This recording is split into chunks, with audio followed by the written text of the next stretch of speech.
جهزنا مكونات المحشي. عبارة عن حزمة كزبرة على بقدونس على شبت والبصل، وادي الرز غسلناه وشطفناه كويس وصفيناه، وادي الطماطم سبكناها. على البوتاجاز حاطه ميه مغليه، حاطه فيها كمون وهحط فيها ملح ويا دوبك احط ورق الخس ياخد لون واطلعه على طول. اول حاجه هنروح حاطين البصل كده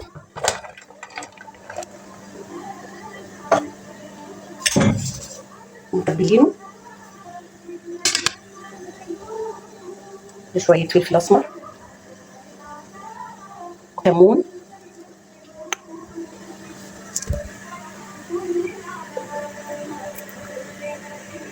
وملح، وهخلط المكونات دي مع بعض كويس.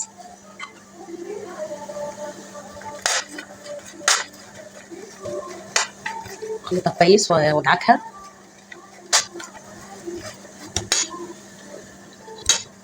بعد كده احط كميه الشبت والبقدونس والكزبره على حسب انا بحب الخضره كتير تبقى في المحشي.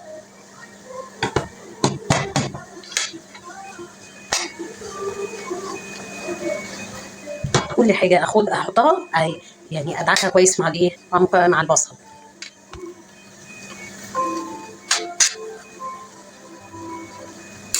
واحط الرز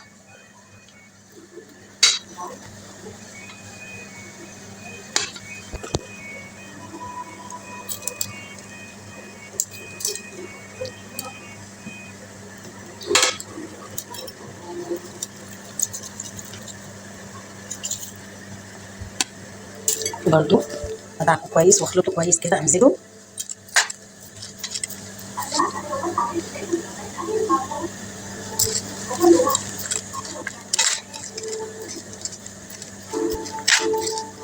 احط شويه كزبره ناشفه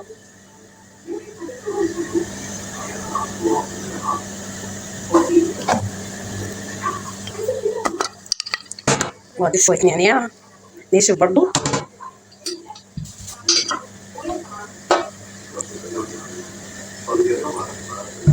وادي التسبيكه، كنت حاطه في التسبيكه شويه توم مفروم وحاطه فيها معلقه سكر عشان الحموضه. هنقلب بقى كل المكونات دي مع بعض، نقلبهم كويس. وبقى التركايه اللي بتخلي لك المحشي ده مفلفل، وكل رزايه برزايتها شويه الزيت بقى. حطي بقى شويه زيت كده اهو، وتمزجي برضو الخليط كله كويس. هنا هنحط ورق الخاص، حاطه في الميه شويه ملح وحبه كمون. وادي طبعا هنحط يا دوبك ورق الخاص كده، يا دوبك يدبل، مش هيتسلق، يدبل بس كده.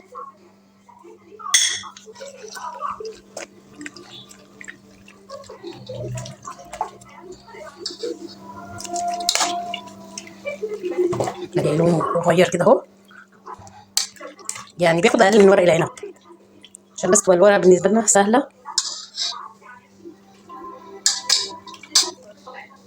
اهو. بس اروح مطلعه واحط شويه كمان لحد ما اخلص كل الكميه.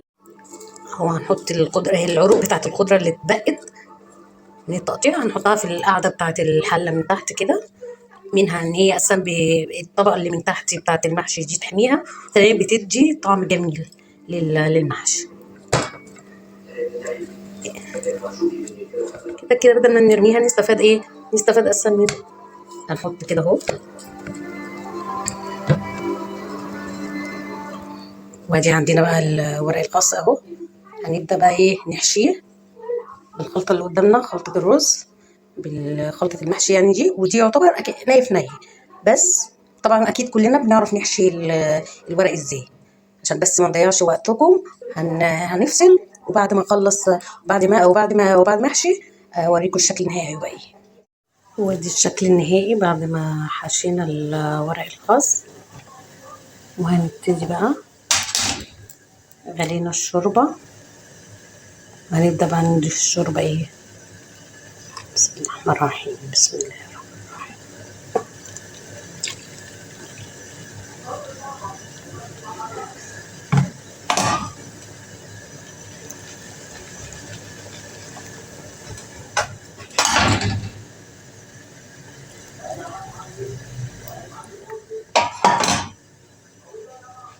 لحد قبل الصف الأخير كده، نميل الحلة نلاقي فيه الشوربة، بس عشان ما يستويش قوي ويبقى الرز معجن. ونحط على نار عالية شوية، وبعد كده نوطي النار نهديها، نحطه بقى على النار